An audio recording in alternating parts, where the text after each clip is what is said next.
walaloo gabaabduu qindeetee dhiyeetu cal jedhanii taa'uun qabsoo nuun seessu.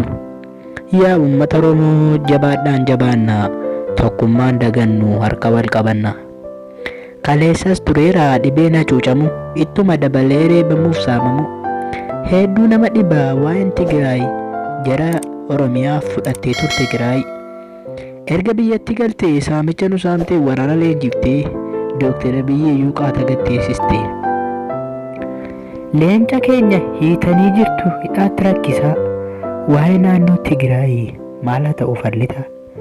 Tigraayin ariitanii baaftanii, har'a ammoo maaf hin loltan waraana gabbaaftanii?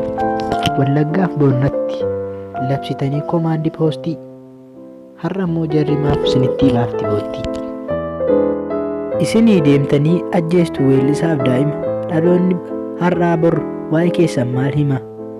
Yeroo garaa jabaattanii ajjeeftanii Hacaaluu, dhaloonni isin booddee mee maal isinirraa dhaalu?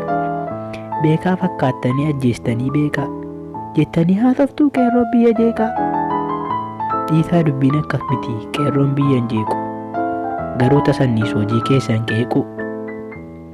Paartii keessan jabeessuuf baaftanii keessaa baaftanii korma, manatti maaf uggurtan lammaa gootanii orma. Kaleessa maal dubbate lammaan saba keenya? Hin jennee nu uummataaf dubbachuuf barcumarra teenya.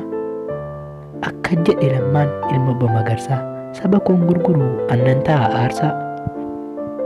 Kana biyyi jal'itee eebbamoo abaarsaa, duroo dhugaa dubbataa mamaaf soba farsaa.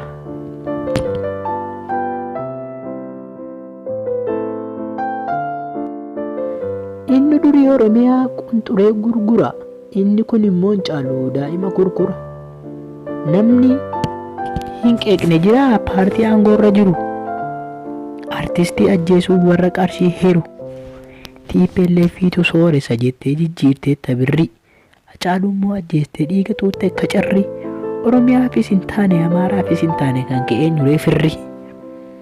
Keeyoo hamaa duwwaa ta'e maal hojjette waan firri?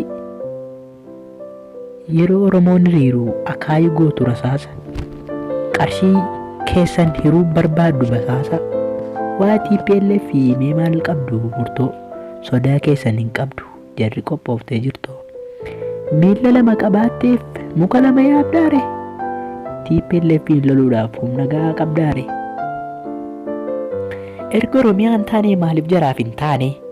Utuu dibaabee baattuu maaliif bokkaan si dhaane? Duraanoo shaneef TPLFitu ajjeese Hacaaluu, har'a ammoo TPLFiif shaneen maaliif wal wallaalu?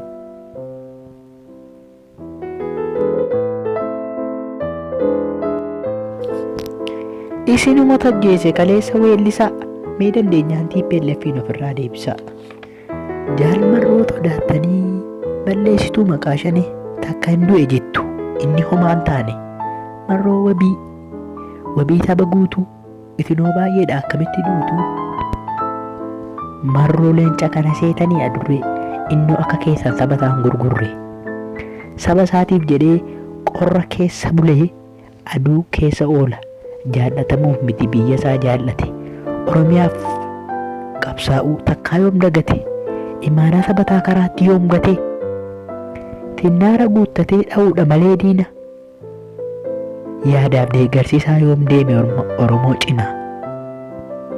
Oromoo bilisoomsuuf takkaan kutanne abdii, biyya isaa gurguruuf ormarkaan fuune qabdi. Biyya isaa gurguruuf ormarkaan fuune qabdi.